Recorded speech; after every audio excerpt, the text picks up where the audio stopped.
It's been a dramatic summer for Australia, with the two extremes of weather being felt by much of the continent. Today, 10 News First Queensland's weather expert Josh Holt joins me to chat about the weather leading up to and caused by these extremes. Across Apple Podcasts, Spotify, Google Podcasts and YouTube, this is the 8th season of a Trekzone Conversation with Matt Miller.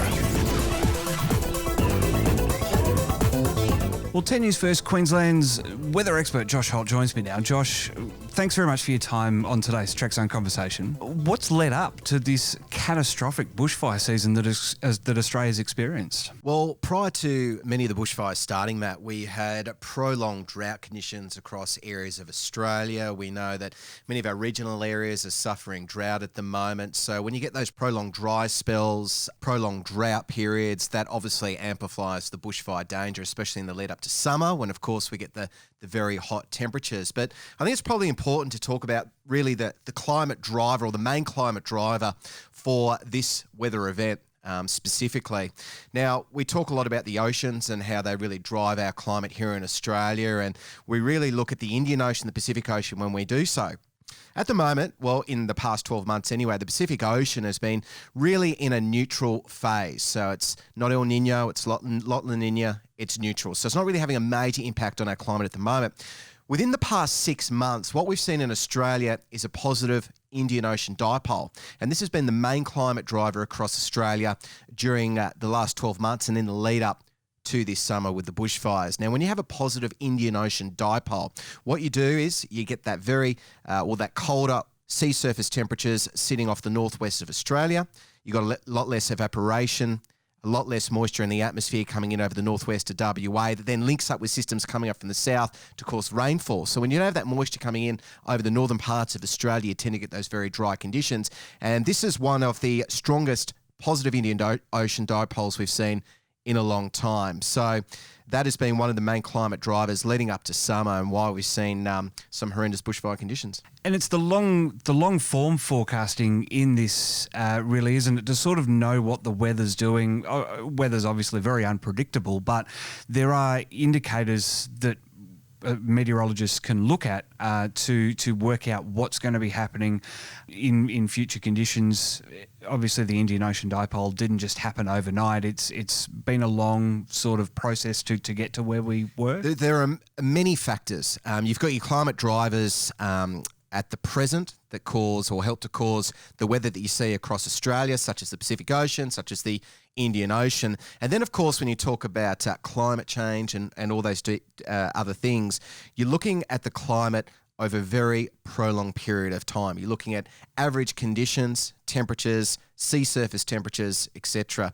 Now, the World Meteorological Organization has confirmed that 2019 was the second warmest year on record globally. And for Australia, 2019 was the warmest year on record, with the mean temperatures 1.52 degrees above the normal average. So certainly when you put all that into the mix, when you're looking at these bushfires, the lead up, well, 2019 obviously being the warmest on record for Australia, and then you get those hot temperatures in summer, it's a recipe for disaster, and that's what we've seen. And while a lot of the fires have unfortunately been caused by arson-related incidents, there have been some that have been caused by dry lightning strikes and stuff like that. That doesn't help. It sets off these fires, and Australia really has experienced quite a large amount of land area being raised by bushfires.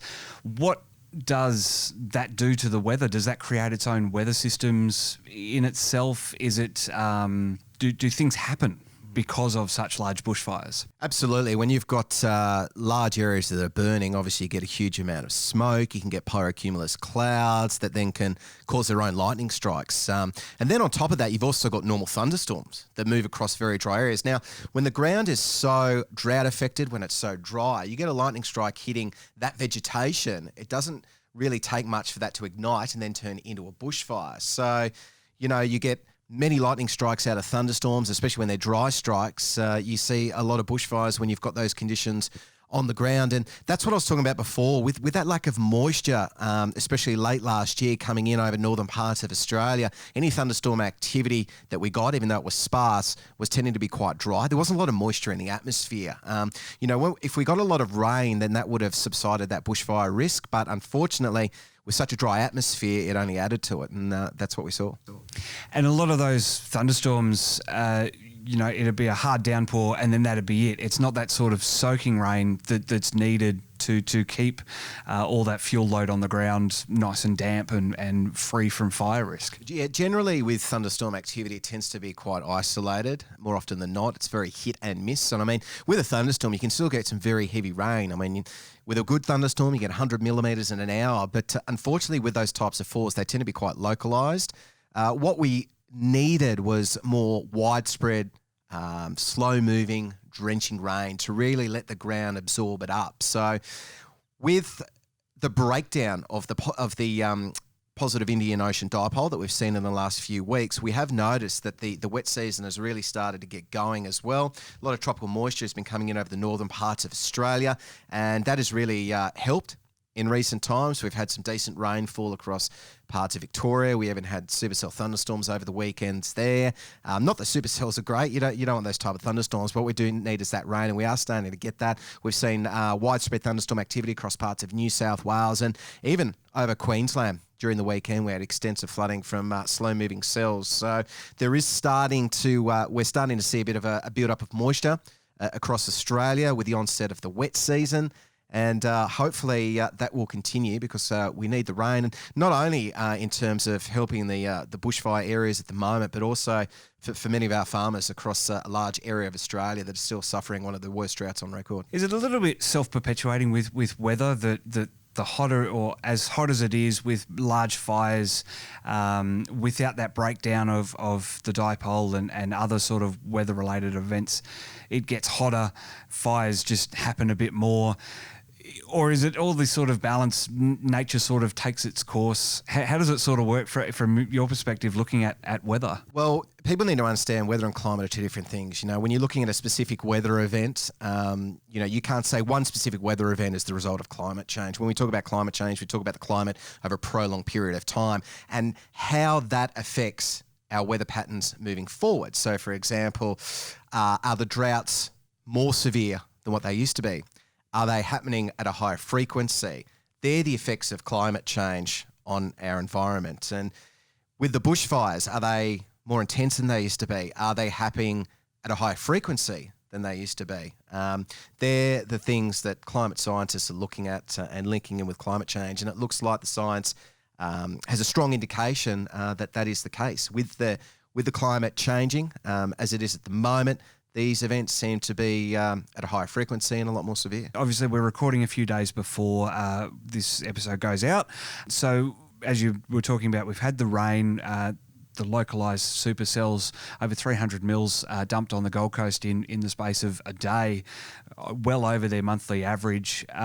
Is that sort of the trend that we're moving towards now here in Australia? Is it a good time for tourists to come back to Australia? Oh, look, it's always a good time for tourists to come to Australia. We love Australia, but, it is a land of extremes, and I think it always has been. I don't think that will change. Yes, we do get prolonged droughts. We get flooding rains as well. It is the environment that we do live in Australia, and that's been happening for centuries, and it will continue to happen. But look, the best advice I can give is, from a punter point of view, always just keep yourself up to date with the latest warnings, the latest forecasts.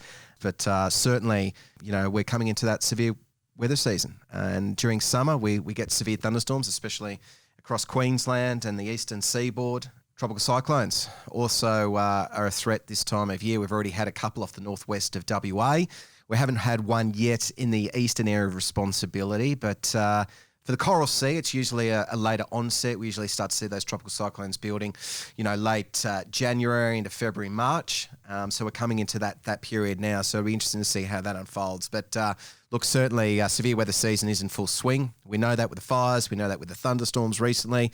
and it will continue probably well into April. So keep yourself up to date. Fantastic, Josh. It's a thrill to sit here and chat weather with you. We can catch you every weeknight on 10 News First Queensland. But thank you very much for having a Trekzone conversation today, and hopefully this weather settles down. Hopefully it does, Matt, and thank you for having me.